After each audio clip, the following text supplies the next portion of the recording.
everybody, and welcome back to another edition of Track to Noise podcast. Thank you so much for joining us. We've been away for a few weeks, obviously international break, just lack of availability on our end, so I apologise. I don't think anything really big happened during the international break from a Town perspective anyway to re-talk about. But we are back for our recap of Town's game against Birmingham City on Easter Monday. To help me look back on the game, I'm delighted today. I'm joined by my dad, John. You were here, we're calling you John. You were here last time for the Norwich review back in October. Yeah, and we'll be doing a bit of a Norwich preview on this one as well. But good to have you on as we look back on Town's victory against Birmingham City. Yeah, thank you very much. It's not at all weird calling you Tom, though. So, it's all on my side. No, absolutely. Just getting into the game, really. Obviously we didn't have a Friday game like everyone else because of Southampton pulling a blinder in the cup on the weekend. Props to them for getting that big win. Obviously makes that trip to St Mary's in the end of the season even more daunting than it already was. But I guess coming into this game, not having that 2-day break like everyone else had, we had a full 2 weeks. I think commentary kind of talked about that going into this one. It did seem helpful ahead of it, mentally perhaps, and players did seem to block out the outside noise and just thoughts on the performance. And heading into this game, where was your head at, really? Yeah, well, it was a turbulent period without actually playing a game of football, which is a bit weird. And people won't know this, but you've just said to me, we're not going to talk about the thing. And we're not going to talk about the thing. But I was going to say this to you, and I never got the chance to. So thinking back to 2 weeks ago, was it 2 weeks ago? And I was livid, and you were livid, and I was upset, and I wrote a letter. But you know what? Like, it's today, and it's sort of gone. I mean, It hasn't gone, because I think somewhere down the line, there are going to be repercussions, and I don't know what they are. But I'm surprised, sitting here now, my point is, I'm surprised I feel as relaxed now as I do, and thinking back to how I was feeling. So, yeah, we won't talk about it, but I just wanted to say that I feel that I've been able to move on, and I hope other people have as well. And the other thing, I didn't notice this from the away end in the game, and someone might put me right when the comments start coming through eventually. I didn't really hear anything in terms of comments from the away fans.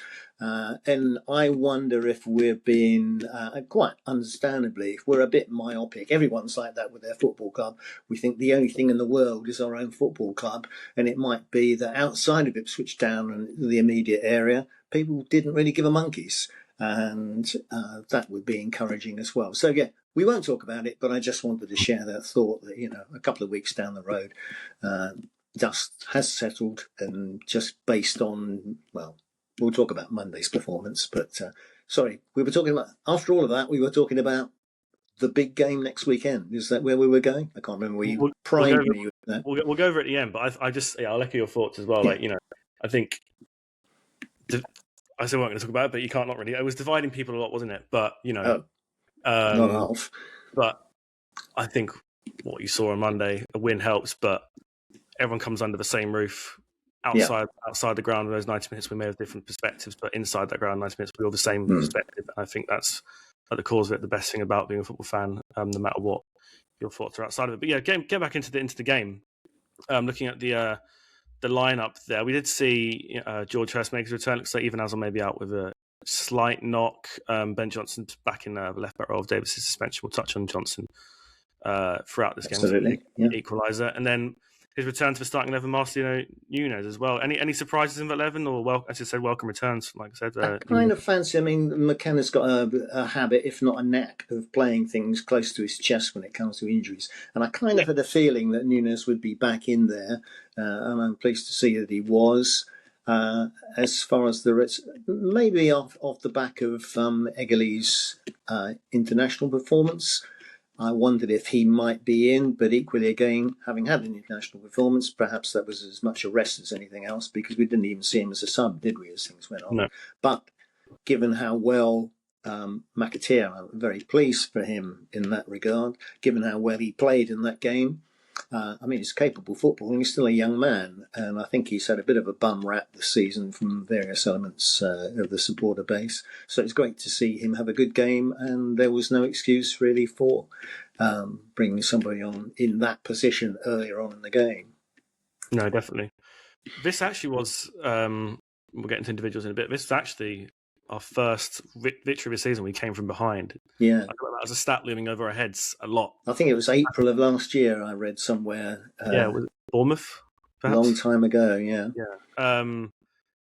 But yeah, that's a good stat. I mean, obviously, you would have assumed would have got that monkey off the back over the season, but good a time of any to get it off your back, I guess, and show that we can do it with, maybe not the expected goal scorers as well, to show that strength and depth is very much fair to see as well.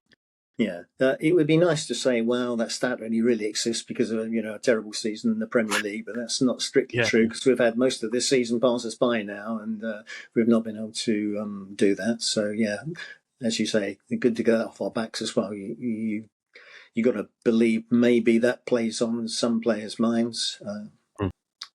Good, yeah, I'm glad it's behind us. Yeah, definitely. Get into the game then. We did obviously, I think you mentioned there, McAtee had a really good chance at the start there, but within the first minute, a good shot from him kind of showed his impetus really for the whole game, really. Yeah. And then, just kind of expected Town pressure for the majority, but we did see Birmingham actually take the lead after a really clear-cut chance of McAtee, which he did pounce on later on. It's one of those scary games. A sucker punch, that, really, because we started the game reasonably well, I thought. Yeah, but then, Birmingham took the lead. I was a bit nervous, that obviously, especially with the Norwich doing us a favour earlier on. You kind of the stress of this game was heightened ever so slightly, knowing we could go second with it. When that goal went in, high stress enough without that happening, really. Yeah, when that goal went in, were you kind of thinking, "Oh, flipping heck, here we go again. We haven't come from behind. We've got to do it now." Well, yeah, I suppose it's inevitably going to feel that way.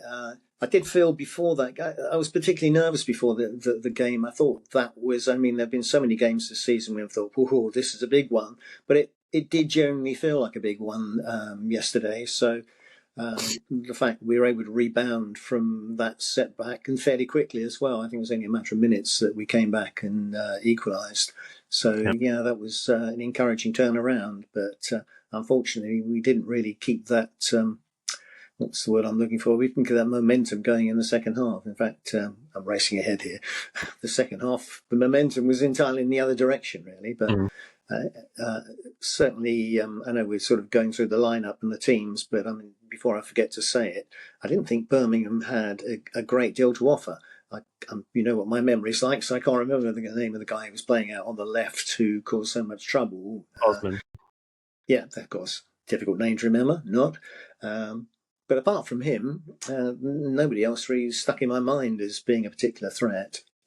Yeah, Jay Stansford seems to. He was the first time everyone talked about Birmingham. Obviously, the price tag when they were in League One, and he seemed a bit anonymous. Yeah, he does seem to rattle a few fans, even though he doesn't. Had a good start to the season. Obviously, scored against us, but I think it's been a bit quiet past few games. We did see after Birmingham's goal, before we did equalise, bit of a scary moment. We did see Matasiwa go off. McKenna said it was a dead leg. Which, we've all got a few of those in our time. It's not something we keep you up for a long time, and he's obviously fitter than anyone listening or watching this. But hopefully that's not a big deal. As you said, McKenna keeps his cards close to his chest. We probably won't know up until the weekend with Norwich if he's in the 11 or not. But with Dan Neil being, seemingly a solid hand, it's obviously a miss regardless. But is it as big of a miss heading into the weekend, or will we be all right? Well, I wonder if it's become a bit of a cliche word coming up now. If anyone's playing cliche bingo, it's a bit of a talisman, I feel, now for the club. And we've done so well when he's been in there, and not so well. I haven't got the stats with me, but not so well when he hasn't been there. So, but I believe we've had games. Well, obviously we've had games when he's not been there. It's not been the end of the world, but he just seems to be an important player.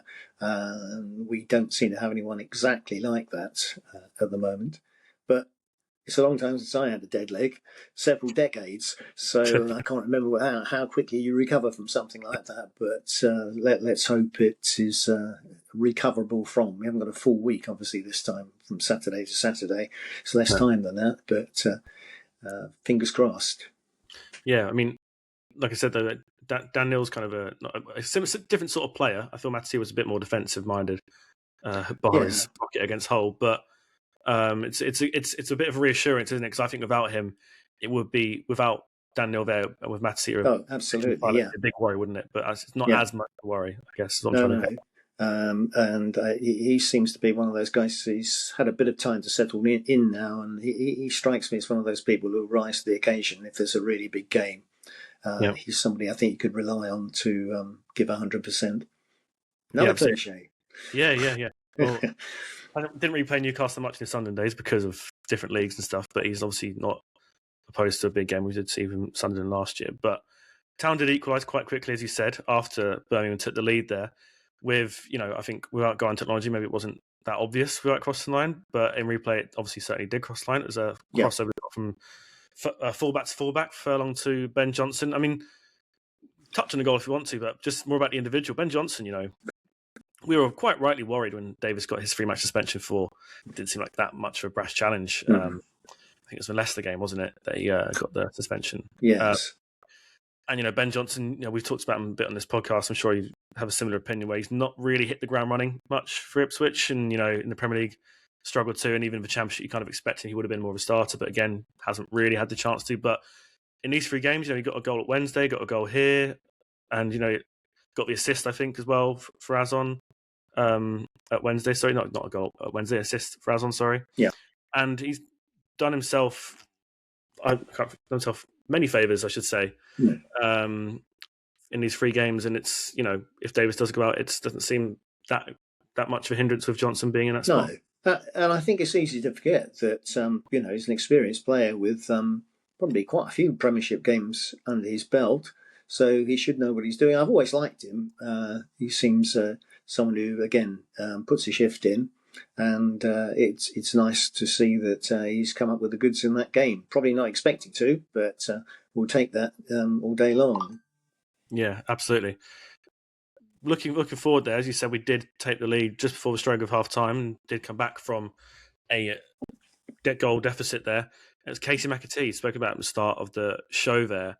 He's someone really similar to Johnson, maybe even more so this season. I know one of my most viewed clips on our socials is myself and James sort of poking a bit in him after the performance at Leicester earlier in the season. But McKenna's had faith in him from the start of the season and continuing. He's coming on that right side with Egley's form slightly dipped and Burns' injury as well. And, maybe it was starting him by circumstance. But recent games, he's really come on as well. You can see there's a bit more confidence moving forward. He can cross in on that right side. Egley has to cut back and do his left, which is a bit detrimental when playing on the right. And he missed the chance early before Vicente scored. But with fantastic build-up play and winning the ball before Nunes passed it through to Clark and Hurst back to him, got the second goal for Town and a really well-taken finish. And you saw it meant to him when he sort of... absolutely, yeah. And we exchanged words when that goal went in about how good a goal it was. It was a lovely move that was put together.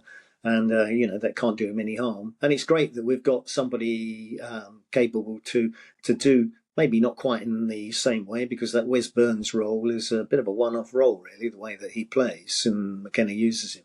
But nevertheless, we've got somebody that can step into that position now that I'd like to think we can rely on. Not that I want someone to be stepping in that position. It'd be nice to have Wes back for the remainder of the season. We'll see how that goes. Yeah, definitely. But, with McAtee, it's maybe it's taken a bit longer. Perhaps, he did. He's played in the Championship before, but it's still a move regardless. And you're not a nailed-on starter perhaps as he was in Leicester's Championship days. And we knew he was a good player in there because he was fantastic the year they got promoted, and I think scored against us as well that season as well. But it just taken a bit of time. But it's a good problem to have now that he's come on as well with. And I remember when I used to be watching Leicester from time to time on the TV, that he was one of the players that used to catch my eye. So, we wouldn't have spent that money on him if we didn't feel we were going to get something out of him.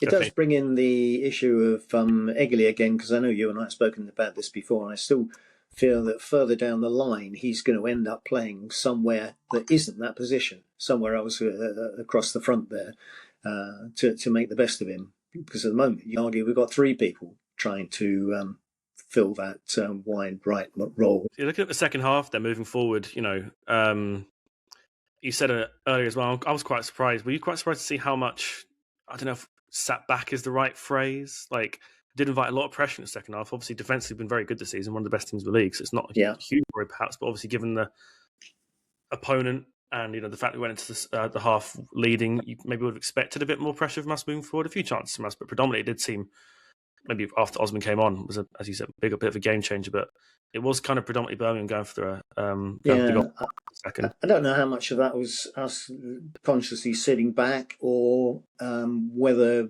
they just had a different strategy. Not so much them having a different strategy, the fact that we didn't have Matasiwa on the pitch, and how much difference that made to us allowing them to play a particular way.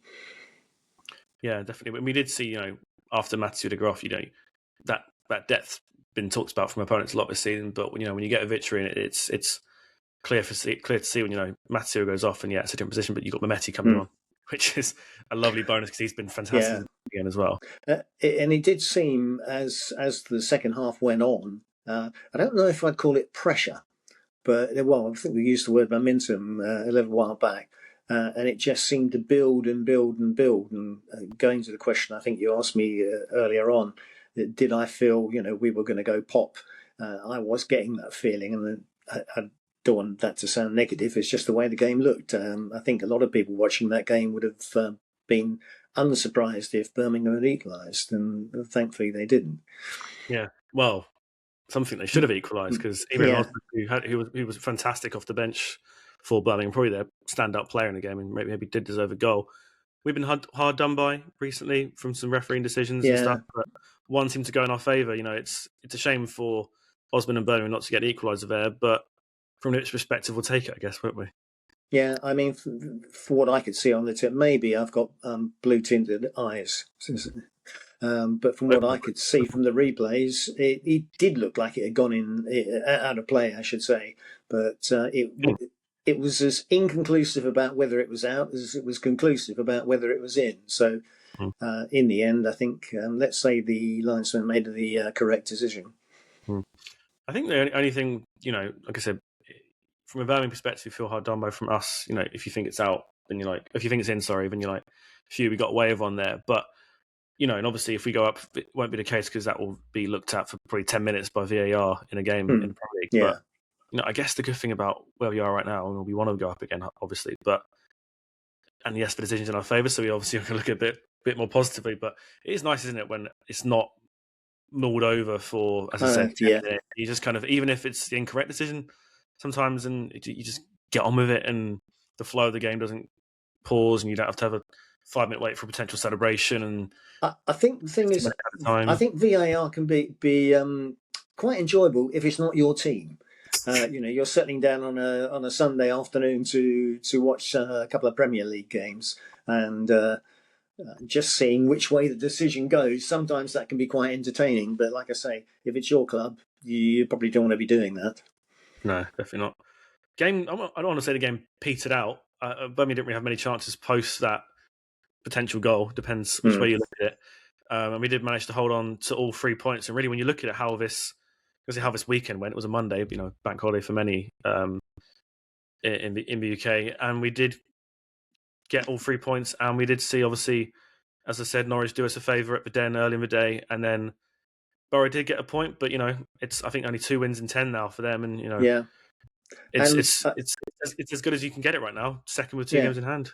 This goes to what I've said to you throughout the season, really, that with the Championship as it is this season, I don't think you could rely on anything really in terms of results from clubs. I mean, yes, Coventry have streaked away, mainly, I would think, because of that really good, strong start to the season. Is that fair to say that? Yeah. Because since then, they haven't been quite so dominant as they were. But for us to be where we are now with those 2 games in hand, and I know you've got to get results from those 2 games in hand, but we're in the position now where we can, dare I say it, we can afford to lose a game.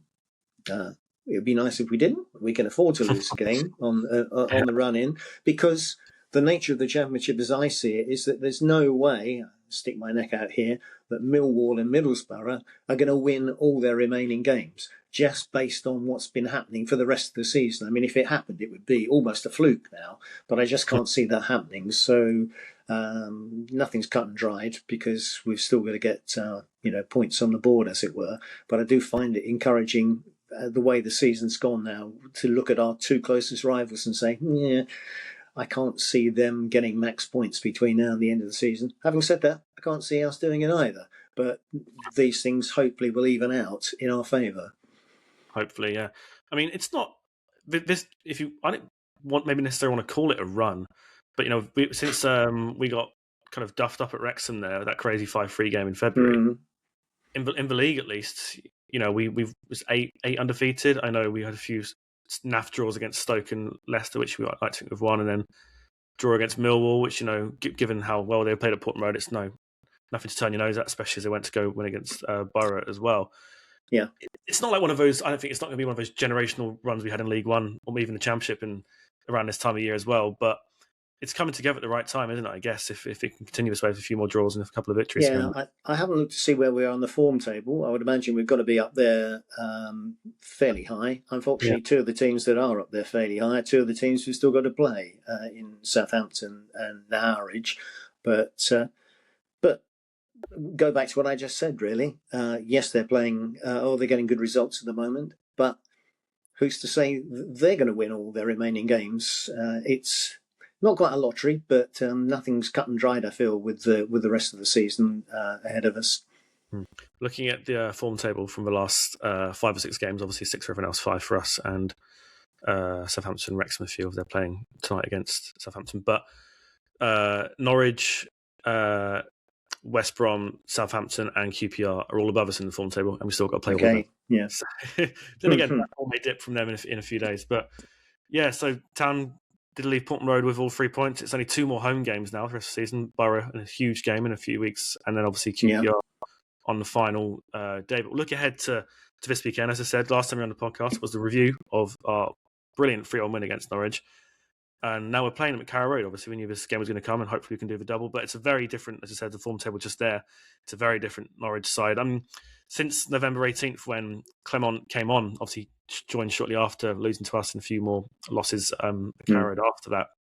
But since then, I think since he's been at the club, if the league started then, Coventry would be top, and then us and them would be joint points on 49 points. So they're right up there if this league was done. And obviously you want to be better than them, you want to beat them. Whether they're a wounded animal or playing quite well right now, but I'm kind of like more excited that they're playing a bit better and they got a bit more of a stick up the back, so to speak, going into this game. It's going to make for a better occasion. I think they've got something to play for. It's got all. That's a cliche evening tonight. I was going to say all the ingredients of a classic encounter. Well, that's probably 2 cliches in one there. I don't know what to make of that game. I still feel that it could be. Obviously, I want us to win. We need to win. Although, having said we need to win, maybe we don't need to win. But if we came away from Carrow Road with a point, I think I would be happy. We would be happy most seasons to come away with a point. In fact, most clubs would probably be happy to come away with a point from there. But I don't think it's impossible that we could go there and win. I keep repeating this thing about it's not exactly topsy-turvy, the Championship, but I don't think you'd call it predictable either. So who knows what next weekend will bring. I think maybe a lot will hinge on who we've got available. Has Nunes got over that injury? He got through most of that game yesterday, which is encouraging. Yeah. And Davis will be back, but whether he'd come back straight into the team after being out for a period of time in forced absence is debatable. And then we've got Azon's injury, which I've got a bad feeling about, but maybe this is going to be the game when everything's put on George Hurst's shoulders and he delivers. I think regardless of the 11, as you said, we mentioned someone like Dan Neil earlier on, I think people are going to turn up for this game on both sides, aren't you? You'd like to think so, at least, because the occasion will get the better of you, and like kind of form goes. I would say form goes out the window, but they're both in very good form. So I hope it kind of stays very much in sight. And of course, all those players who came to us and had no experience of a Norwich Ipswich derby, they've had that experience now, and they know what the feeling is around the town, and they know what that means. And maybe that will make a difference. Who knows? It's obviously as well, you mentioned, and he did start the week, and it's Nunes' return to Carrow Road. I don't know, maybe someone in the comments, or you can tell me otherwise, but if he scores, let's say, the winner in this match, will he be the only player ever to score a winner for both sides in the East Anglian derby? Because obviously that's that sounds a very likely stat, doesn't it? Yeah. But I wonder, he strikes me as the kind of guy who wouldn't, We're dreaming now, Tom. But he strikes me as the kind of guy that wouldn't hold back when it came to the celebrations. I don't think that's in. Don't think that's in him to. Well, his celebrations after we beat them early in the season, he was flying the corner flag around and holding absolutely that tweet up saying, like, I think one of that Norwich fans saying, like, he's like one of the best players in the world or something, and he held it up as well like that. But yeah, it's going to make for. I mean, it's with them when they were in the Prem and we were kind of floundering a bit, it was like a game, and when we were in the same league every now and then, and they were kind of flying for promotion, we were just here and there. It wasn't really a game. Obviously, look forward to it, but you kind of expect the results to only go one way or the other, and it predominantly did. But now, obviously, after the win and both sides flying and aiming for something at least, it's a really exciting occasion, is it, more than usual? I did see on social media before we started talking, somebody had created an AI image of the two badges, which I think was logoed something like East Anglia Unity or something. And I did put in the comments that they were a very, very sick person. Most people were putting similar remarks. What I know you kind of said there as well, like, you take a draw. Is that where your head's at? I think I am as well. Obviously, you want to get a victory, but as I said, the way Norwich are playing, it's one of our toughest games whenever we're playing them as well, and the atmosphere is going to be a bit intense. I don't think a point to be sniffed at really is at this stage of the season. Yeah, I think that's where I am as well. I think on a broader front, I think this is going to sound like a blindingly obvious thing to say, but in those remaining 7 games that we've got, is it 7? I think it's 6 after this. Correct me if I'm wrong. There's 46 games, and this will be our 40th game. So there's 6 games after this. 6 games. Yeah. All I was going to say was just don't lose any of them. Having said earlier on in our conversation that we're not going to win everything, if we can avoid losing any of those games, that would be a huge thing, I think, in seeing us go up. Yeah, definitely. I think also looking at, whilst we're recording right now, Southampton are playing Wrexham and Southampton are winning. I'm scared of them. I want that game to matter a lot less than the game against Coventry did a couple of seasons ago, and very similar sort of meaning. But yeah, we'll come to that when that game is around. But that's going to do it for today's show. Dad/John, thank you for joining me again. I'm sure we'll get you on at some point end of the season or next. So thanks everyone for listening. Again, apologies we were away longer than we wanted to recently, but also we're back now. We've got 2 games a week now between now and the end of the season, so we'll be back to cover every single one of those. I'll be back on the weekend recapping our game against Norwich. I'll actually be joined by a special guest, so tune in for that, and we'll talk all things Ipswich Town and hopefully talk a big win for Ipswich. But that's going to do it for today's show, and we'll see you all next time. Bye-bye.